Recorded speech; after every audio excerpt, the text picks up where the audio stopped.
paano i-counter manipulate ang narcissist.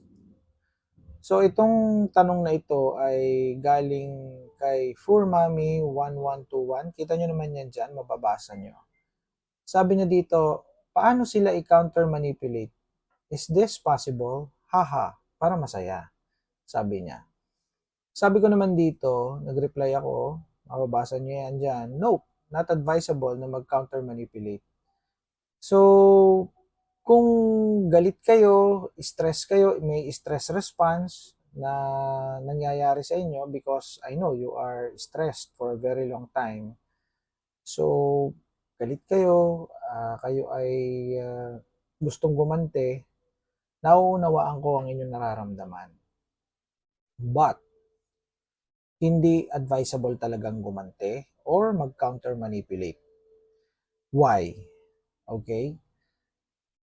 It's because ang mga narcissist ay master manipulators. Bata pa sila. Natuto na silang mag-manipulate dahil ito ay naituro sa kanila ng environment. So yung kanilang family, yung environment na kinalakihan nila, tinuruan sila, naturuan ng kanilang utak, ang kanilang mind, na magkameroon ng ganitong klase ng kakayanan. So master manipulator siya or sila.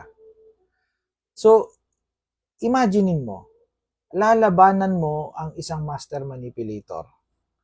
Eksperto sila doon. Parang ganito ang datingan eh. Parang si Pacquiao, nilabanan mo ng boxing. Nilabanan mo siya sa kanyang larangan. 'Di ba? So ang mga narcissist, ang larangan niyan ay manipulation. Hindi mo sila matatalo diyan. And in fact, pagka nag-manipulate ka, no, makikipaglaro talaga sila sa iyo, no? So they have more practice with these games. At ang mangyayari niya, mag-e-escalate yung conflict. Lalong magiging magulo yung pangyayari. Lalong ikaliligaya yan, ikasisiya yan ng narcissist kasi oxygen nila ang gulo, ang conflict. Remember, I always teach you that ang gulo, ang awayan ay oxygen or fuel ng mga narcissist. So, tuwan-tuwa sila dito. Mapapagod ka. Kahit na magkameron kayo ng 12 rounds ng gulo, no, ng manipulation, nag 12 rounds kayo ng manipulation, nag-counter ka ng manipulation kasi yung gusto mo, draining to, no? And ang narcissist hindi yan mapapagod kasi game nila yan eh. No, attempting to out-manipulate, no, them keeps you trapped in their toxic cycle. No? So pagka ginusto mo na i-out-manipulate sila, wala lang, paikot-ikot lang kayo dun sa cycle na yon, no? So hindi yan makakatulong sa iyong healing. So yung healing journey mo, wala, hindi mag-exist yun, hindi magiging maayos yun. No? Attempting to out-manipulate them keeps you trapped in their toxic cycle rather than helping you heal. So yan ang mangyayari sa'yo.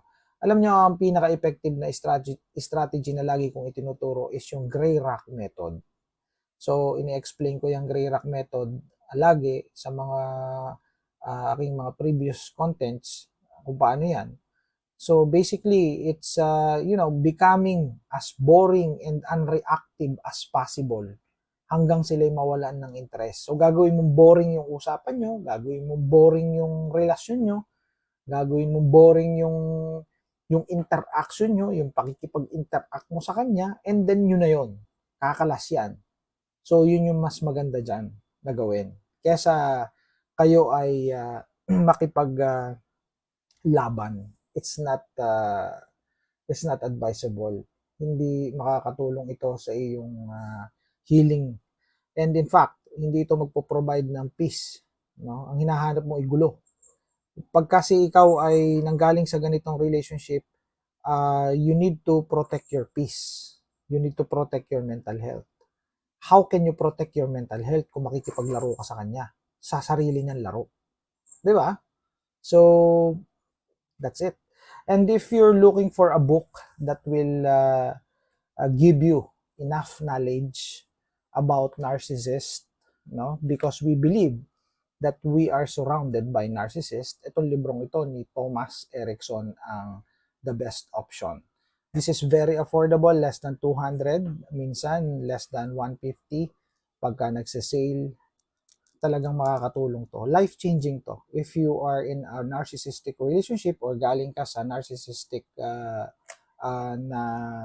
tao, then this book will really help you. See you on my next content. Maglalagay ako dyan ng link or yellow basket para ma-check out nyo na to at nang masimulan nyo nang mabasa ang Surrounded by Narcissists. Bye for now.